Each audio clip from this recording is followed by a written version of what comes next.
Friends, అందరు బాగున్నారా? నేను బాగున్నాను. ఈరోజు మా ఇంట్లో మధ్యాహ్నం కూర బెండకాయ పులుసు చేస్తున్నాను.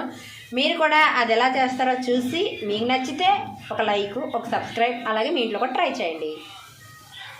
ఫస్ట్ ఆనియన్స్ వేసుకొని ఫ్రై చేస్తున్నాను, తర్వాత కరివేపాకు వేస్తున్నాను. ఆల్మోస్ట్ ఫ్రై అయిపోతున్నాయి. ఇప్పుడు దీంట్లో కొంచెం పసుపు, కారం, అలాగే చింతపండు పులుపు వేసుకున్నాను. సాల్ట్ వేసుకుంటున్నాను,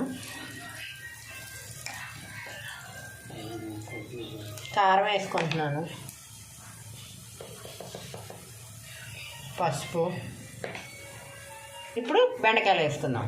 ఇదిగోండి బెండకాయలు, టమాటాలు వేసుకున్నాను. ఇప్పుడు దీంట్లోని చింతపండు పులుపు వేసుకుంటున్నాను. చాలా టేస్టీగా ఉంటుంది. మీకు కూడా నచ్చితే ఈ రెసిపీ ట్రై చేయండి. Please like and subscribe. ఇప్పుడు ఇది కలుపుకొని ఒక 10 నిమిషాలు ఉంచుకుందాం. మంచిగా బెండకాయ పులుసు రెడీ అవుతుంది. దీంట్లో ఎండి నెత్తలు కూడా వేస్తున్నాను. మీకు నచ్చితే మీరు. హాయ్ ఫ్రెండ్స్, బెండకాయ పులుసు రెడీ.